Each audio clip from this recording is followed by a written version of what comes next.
Hello, everyone. Sam here, and we got to talk about Smith and the Pharaohs. This is the next entry to Mummy May, and this is an interesting one. This was written by the famous English writer H. Rider Haggard, and this was originally published in the December 1912 and February 1913 issues of The Strand magazine, the famous British magazine. Uh, but the way a lot of people got it, if they didn't read that original magazine, was when it was put in the story collection Smith and the Pharaohs and Other Tales in 1920.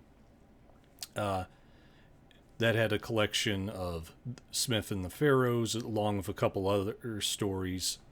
I think there was an Alan Quatermain tale in that as well.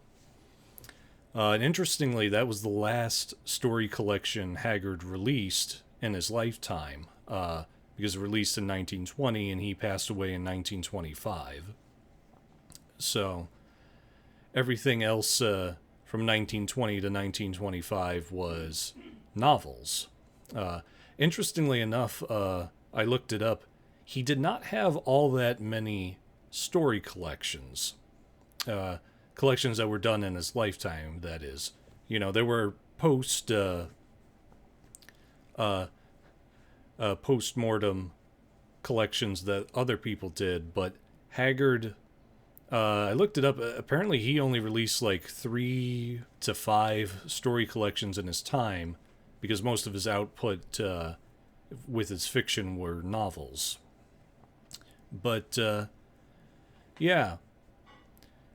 As I mentioned, this is part of Mummy May, and this story, Smith and the Pharaohs, was released during an interesting time in Haggard's career, because if you saw my video on Rider Haggard, the biography, I believe it was Norman Etherington who wrote that, and he talked about how there was these interesting phases to Haggard's career, where the first 10 or so years Haggard was fixated on Lost World and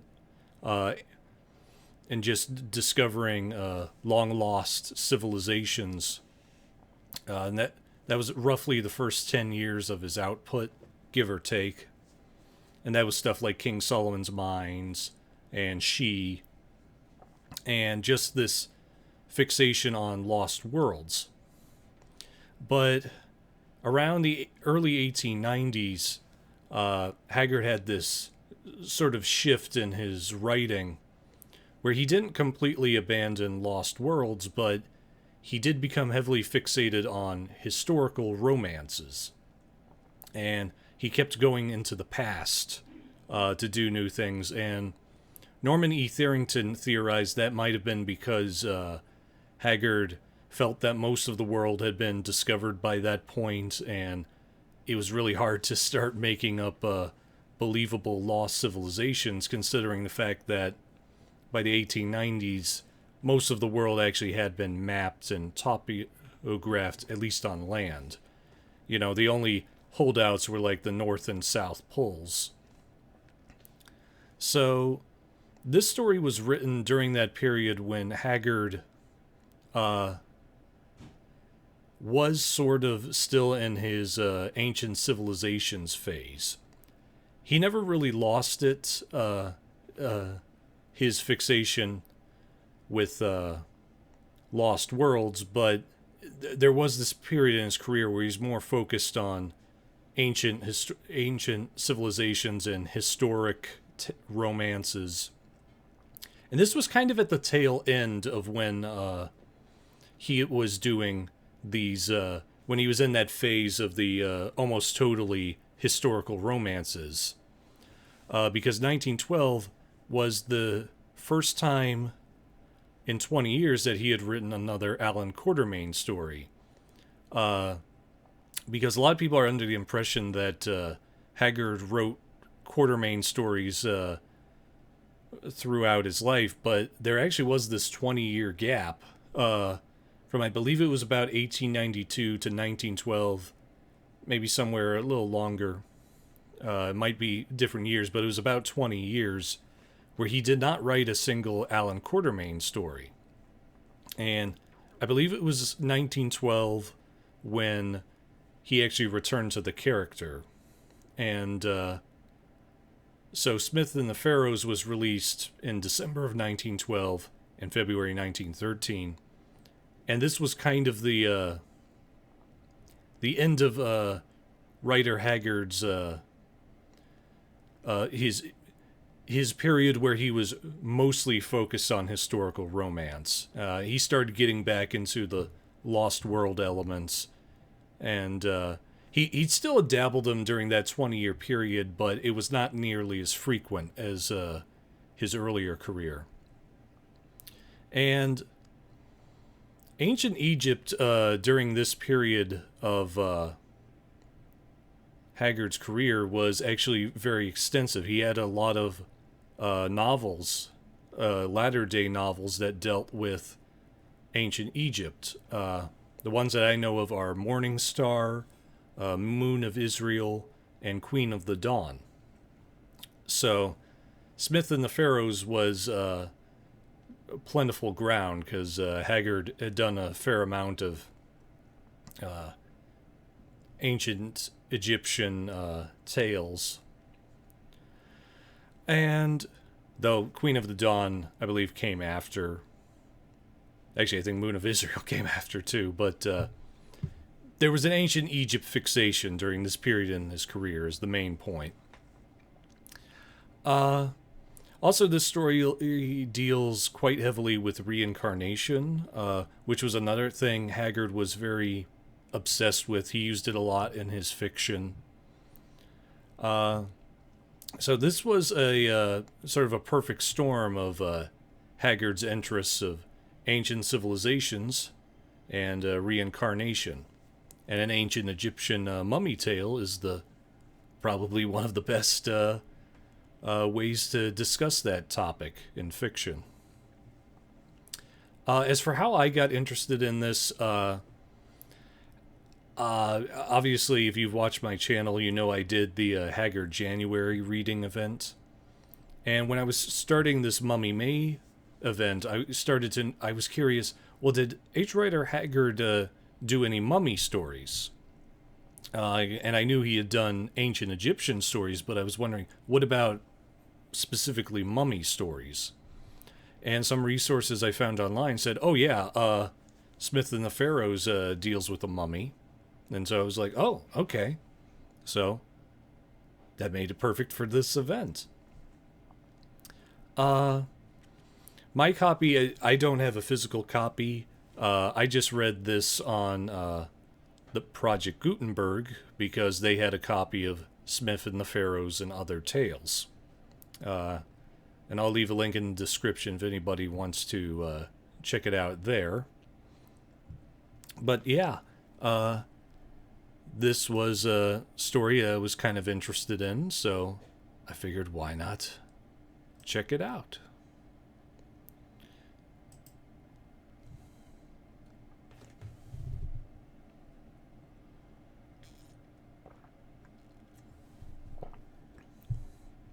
So what is the plot of Smith and the Pharaohs? Well, the plot is fairly straightforward. There's a man named James Smith, who is this British man in London. And he's kind of this shy, unassuming guy. And he has the most unfascinating life ever because he's just this minor clerk at a London bank. He doesn't really have any strong ties to anyone. He doesn't have a lover. He's just another face in the crowd. You know, nothing all that interesting or important about him.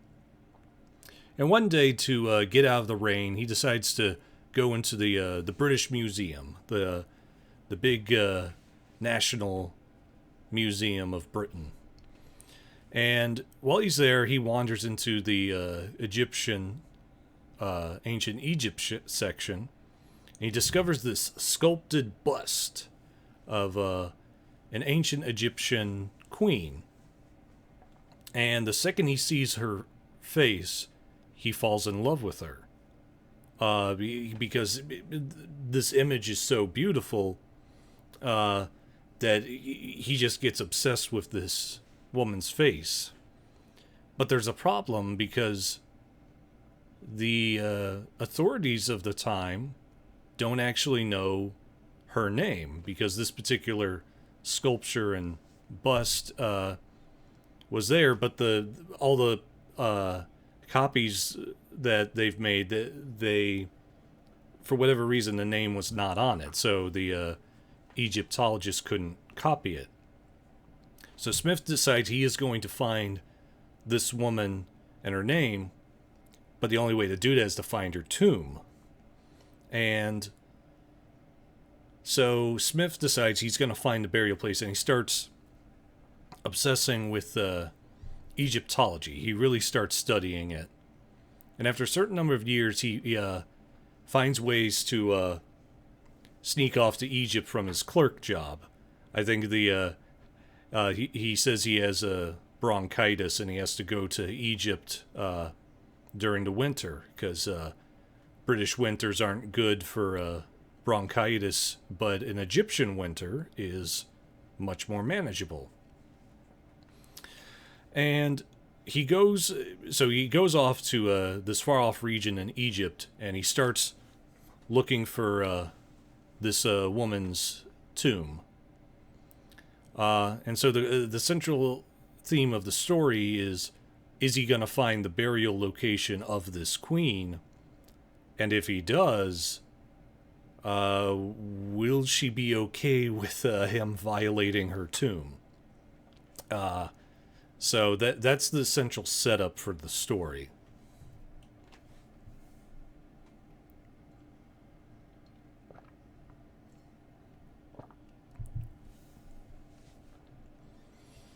So the first half of the story, to talk about what I think, first what I really like about the story, I think the first half of the story is very strong, because we really see how Smith starts out as this unassuming guy that really wouldn't be worth writing about, and sort of seeing how he gets into this fascination with the Egyptian queen. Slight spoiler, her name is Mami. That's a spoiler, but tons of other sources say her name, so that's her name. And we see how he gets fascinated to her. And Haggard does a good job of showing the actual steps that Smith needs to take in order to actually find that burial ground. Because, yeah, you can't just go to Egypt to do it. You have to have a knowledge of Egyptology. You got to know what Egyptian government officers you need to go through. So you really see how devoted Smith is simply by how much he has to go through to actually search for this tomb. So that was very interesting. I also like that there's a lot of good build-up to finding the tomb, because, again, slight spoiler, he does find the tomb, but there's this...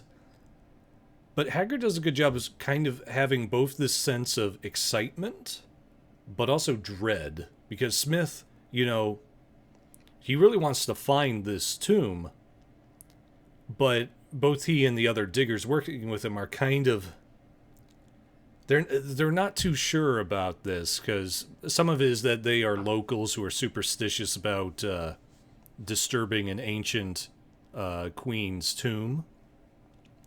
But Smith is also kind of about it because there's this sense that this search for the tomb has given him purpose in his life. It's given him something to actually work forward to, instead of just wasting the rest of his life as a bank clerk.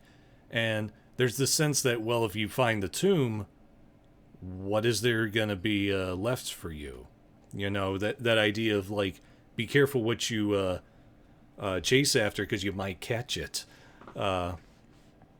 So that was kind of an interesting element of the story where finding the tomb is bad, might be bad, not just because of the possible mummy and supernatural stuff, but because, well, if he finds the tomb, what is Smith gonna do with the rest of his life? So that was kind of an interesting element that Haggard included here. I also really liked the ending. The ending is surprisingly strong. I won't give it away, but there is this nice mixture of hopefulness, but also melancholy. It's a very bittersweet ending because Smith gets what he wants, what he's been chasing after the whole time. But the very last thing he wants, he has to wait a long time for it to come to fruition. So there's kind of this sense of, okay, yeah, Smith finally knows what he wanted to find out, but that causes him to get another goal, and it's another goal that can't be solved overnight. It's going to take a long time to get to. So I thought that was a very clever ending. Haggard gives it a satisfying ending, but he also makes it clear that this is something that Smith is going to have to deal with for a long time. So that was very effective in my mind. Now I spoiled the queen's name, Mami, and I kind of have to spoil her character because it goes without saying, this is Mummy May. There's going to be a living mummy in this, so we kind of have to... most of you probably assumed, yeah, Mami is going to be a legitimate character in this. And Mami is actually kind of interesting as a character because this is a two-part story, and she only comes in as a character in the second half. But I actually really like the way she's written because she's not this unfeeling being who's like going to the last story we did, the Unseen Man story, where the mummy there was like so above normal emotions that she couldn't understand why the character in that story was like so scared because she'd been in eternity for so long that she just didn't really understand mortal people's emotions. Mami is not unfeeling. Like, she still has her own passions and her own beliefs and still has her own desires. And she actually has a very good character arc in the second half where she starts out hating Smith for violating her tomb, but she eventually kind of grows to realize, oh, he's not really doing this out of malfeasance or greed, but this bizarre devotion to my memory. And so there's kind of an interesting thing there where instead of the wrathful, angry mummy that we always expect in these stories, she goes through a little bit of an interesting character change. So I think that's a very cool idea of showing a mummy who, you know, starts off very angry about the about you breaking into their tomb, but then sort of going, oh, well, okay, you have some interesting motivations. It's a very neat bit of character growth. I also like, this is again kind of a spoiler, but I have to mention this because it's such an interesting element. There's this interesting depiction of the afterlife where it's revealed that all the pharaohs of the past get to wander the earth for one night a year.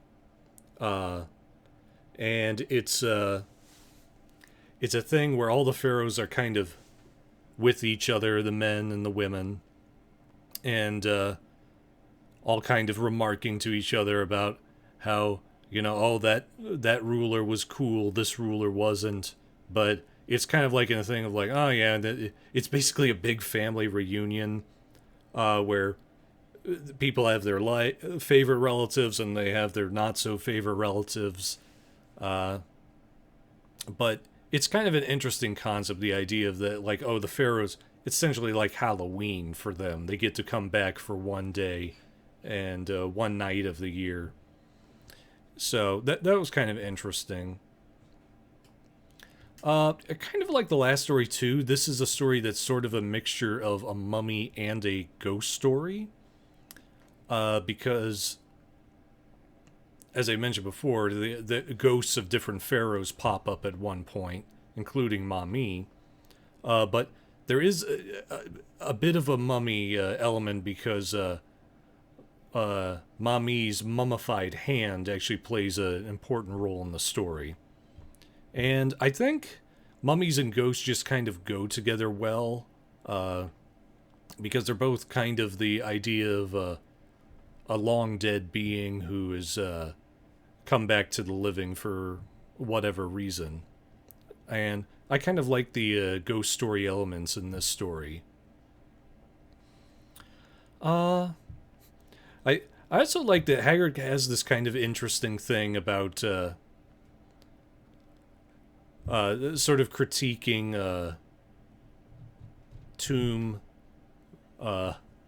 raiders and archaeologists, because one thing that Haggard is often framed as like the most colonialist author of all time, and a lot of people have sort of dismissed his work as like, oh, he's just a uber colonialist. But reading into him, he had sort of more complicated feelings about colonialism than a lot of people gave him credit for. Where he definitely leaned pro in some elements, but not so much in others.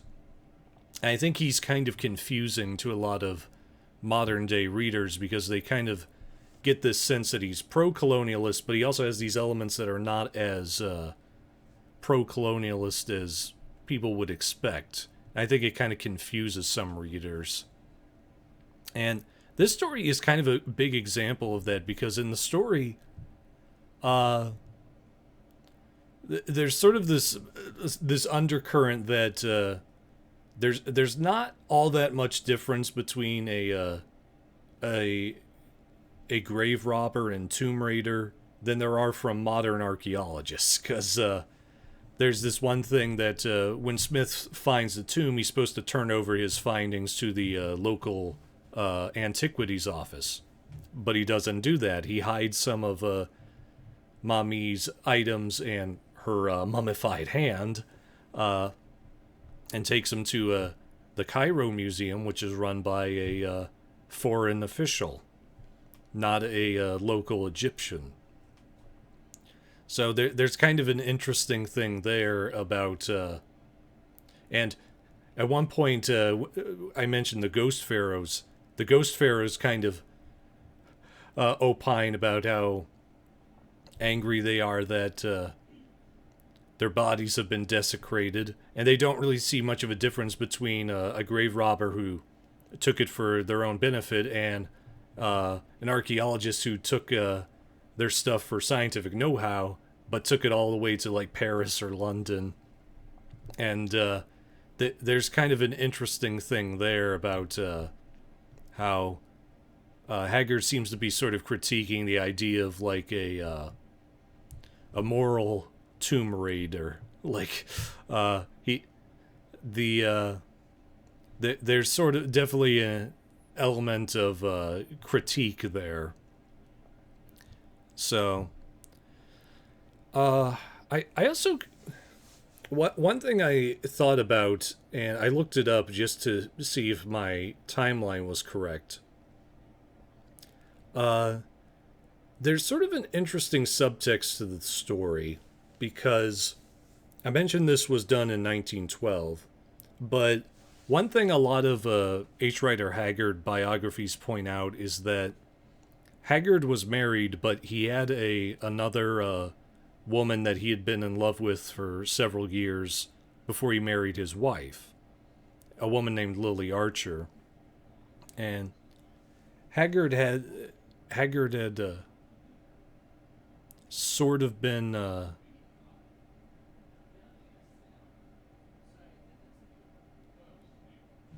but here, sorry, I just heard something outside my door. Uh, Getting back to what I was saying, Lily Archer had been Haggard's lost love, and she'd passed away in 1909, 3 years before this story was published. And reading with that mindset, Norman E. Therington, in the Writer Haggard book I mentioned, he talked about how there was that Haggard's trip to going to the past instead of looking for lost worlds. That whole era of his career might have been sort of Haggard's way of dealing with the trauma of losing his only son, who died sometime in the 1890s, and also losing Lily Archer. And when you sort of look at the story in that mindset, if you look at the mindset of this was written shortly after Lily Archer's death, and this story fundamentally deals with the idea of falling in love with someone from the past who is no longer around and kind of coming to terms with that, then the story kind of has an interesting this story could possibly be interpreted as like Haggard sort of coming to terms with Lily Archer's death. And again, this is not confirmation. This is pure conjecture. But that was kind of a thought that went through my mind when I was reading the story. And even in the story, the French curator of the Cairo Museum notes that the name Mamie, which is the queen's name, sounds a lot like Mamie, which is my darling in French. So there's a very deep sense of the idea of lost love in this story, and with that sort of subtext of Lily Archer's passing, that kind of creates an interesting idea in this story. And I kind of read it as like, well, I wonder if this was sort of Haggard trying to sort of figure out his feelings during this period in his life after that had happened. So just an idea, but I think it makes the story more interesting with that mindset.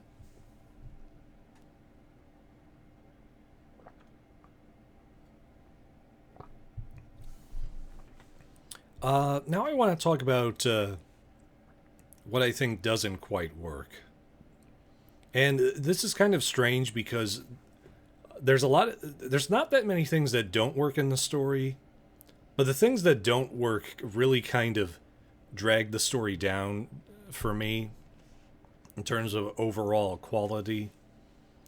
The biggest problem I had is that the second half of this story really drags because a good chunk of the second half of the story is Smith is like locked inside this ancient Egyptian museum, and you would think, oh, this is where the story's going to ramp up because locked inside a museum, there's a bunch of mummies around him because there's a lot, because he's in the Cairo Museum, there's a lot of mummies. And you're thinking, oh, well, this is where the story's gonna like ramp up, and a little bit of a horror scenario is gonna happen. But it really doesn't, because a lot of the story is just kind of him wandering around the museum, and then there's a lot of long-winded dialogue, both from Smith and some of the ghosts of the mummies. And it's just really long-winded, and it really stands in stark contrast to that first part, because that first part I think is really expertly paced. It's really well done, but that second half just drags. It's just not. It just does not work very well. I also think the ending of the story, while the ending overall is pretty good, there is kind of this ending where it tries to end on like this mystery of like Smith gave a certain ring to the Cairo museum curator. Uh, then at the end, he finds it's a different ring, and if there's a different ring, that means it's somehow it might have been taken by mommy or something, and it's kind of phrased confusingly, but it's kind of meant to be this ambiguous ending. Uh, but it just feels clunky, especially since because we know in the story it's not ambiguous. We know what happened. It seems ambiguous to Smith because there's a plot reason for why that happens, but it's not ambiguous to the reader. So it just kind of comes off as pointless. Like Haggard needed to end on a real strong ending line, and he goes, "Oh, I'll end it on this ambiguity of the ring," and it just doesn't. It doesn't come together. It doesn't work. So. I guess this is the third problem I have, and this has kind of been a problem I've noticed with Haggard's latter day works. A lot of the writing here is really overlong and overly descriptive, and this is just kind of a annoying thing about Haggard I've noticed in his later works, where instead of the tight writing that he was using in like King Solomon's Mines, he's he does this thing where he like goes into every single description imaginable and drags out the paragraphs with a lot of description, and it just becomes overlong and overly descriptive. I think the example that best illustrates my opinion is Fair Margaret. I reviewed Fair Margaret by H. Rider Haggard a little while ago, and that story just dragged on because it was just long chapters of really simple conversations dragged out for a whole chapter, and it just annoyed me reading that. And this is sort of present in the first half. You could argue that the first and the second half both have this problem, but it really stuck out in the second half, I think, because the first half, Smith is actually moving forward with things. He's going to the museum, he's studying Egyptology, he's going down the Nile. Like, things are moving, so the overwriting doesn't bother me as much there because at least the story is moving forward. But that second half where he's trapped in the museum, nothing's moving forward. So there's just nothing to get invested over, and it's like Haggard is just cranking out the words, hoping, okay, as long as I have these long descriptive words, this will keep the reader interested. And it's like, no, it actually kind of started boring me. So that was one of my major criticisms about the story there, and it was a problem that Haggard seems to have developed in his 1900s career. So that was kind of a downer for this story, and I didn't really enjoy that.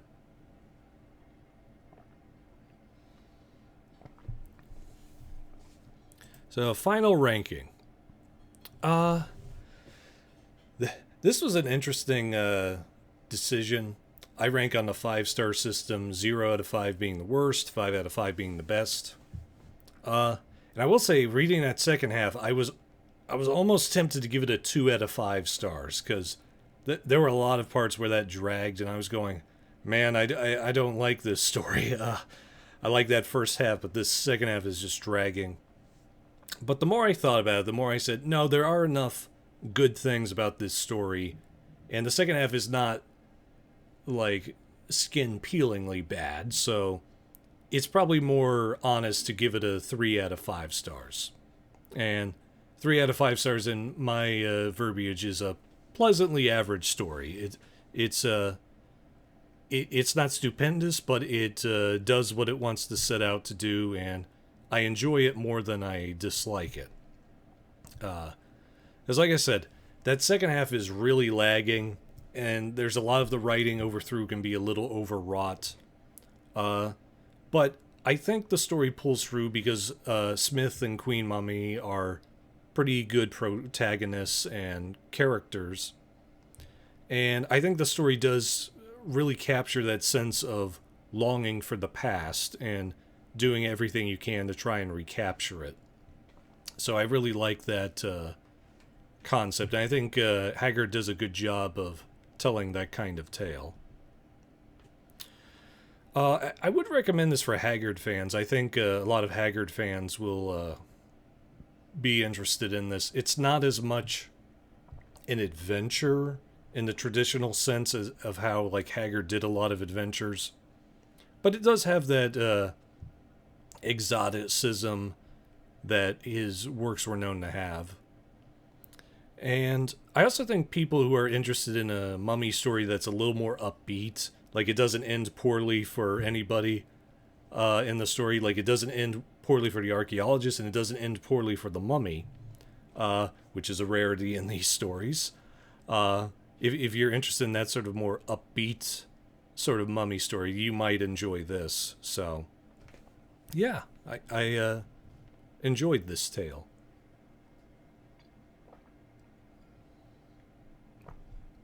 Any inspiration?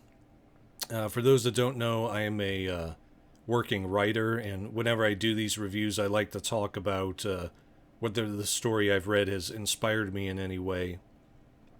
I will say I do kind of like the idea of someone who has to go and actually learn about a past culture in order to find their reincarnated lover.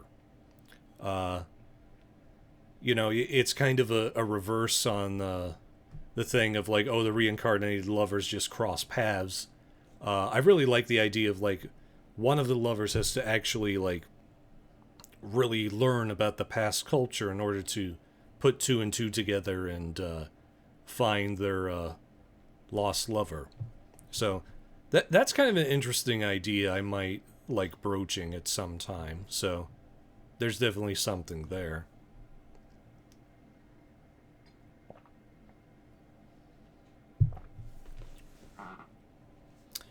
All right, that's all I have to say about Smith and the Pharaohs. I'm going to actually not be uploading for about a week. I'm going to be away for a little while. So this when this episode comes out, I'm going to be away on a trip. But by the time I get back, I'll have finished all the Mummy May, or at least gotten close to finish it, reading the Mummy May works, and I'll upload those to this channel in the last few days of May. So keep your eyes out for that. But yeah, I will see you guys next week, and hopefully we will find some more fun mummy stories. All right. Bye.